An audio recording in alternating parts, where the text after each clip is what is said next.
non mi wonno video goto kam landi ko honno défilé de mode innete ka pular ko honno be innata défilé de mode ka pular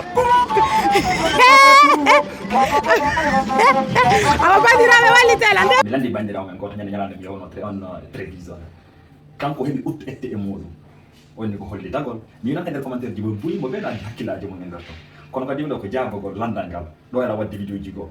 si tawi ɗum ono waɗani on ɗo wawilan haalade kadi défilé de mode inne ka pular buy goy moggo hawriti fayda ay buy no haalde ko hono défilé woni inede ka pular mais buy ala inude honno modo inde ka pular défilé ka pular no inne wangagol woni défilé ka pular mode ɓe inna ɗum ngalu ko honto iwri ngalu ko e nder ŋaari iwri ŋaari français ɓen inna beauté enen beauté inen ɗum ŋaari si tawi noon kaka mode noon ay ngalu ngu no ɓuri ŋaari kin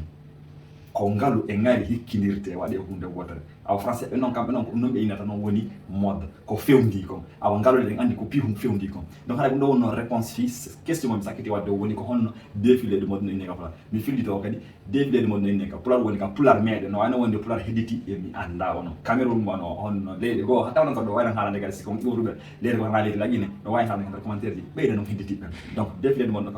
de mode no inne ka pular Wanganagol Galou ma Wangoragol Galou awa ɗin ɗon ɗiɗi kala no haalino ɗo haray no feewi haray en sayi kadi en e vidéo ji ɗo si Allah défilé de mode ka pular mode ndaare hey ɗon ɓorni ha ka yoti o machallah feƴƴetaɗo joni noon gonno ɓeydane ɓayɗo info de andi wonon défilé de mode ka français kono noon défilé de mode ka pular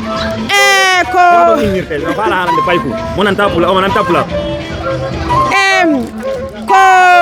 hono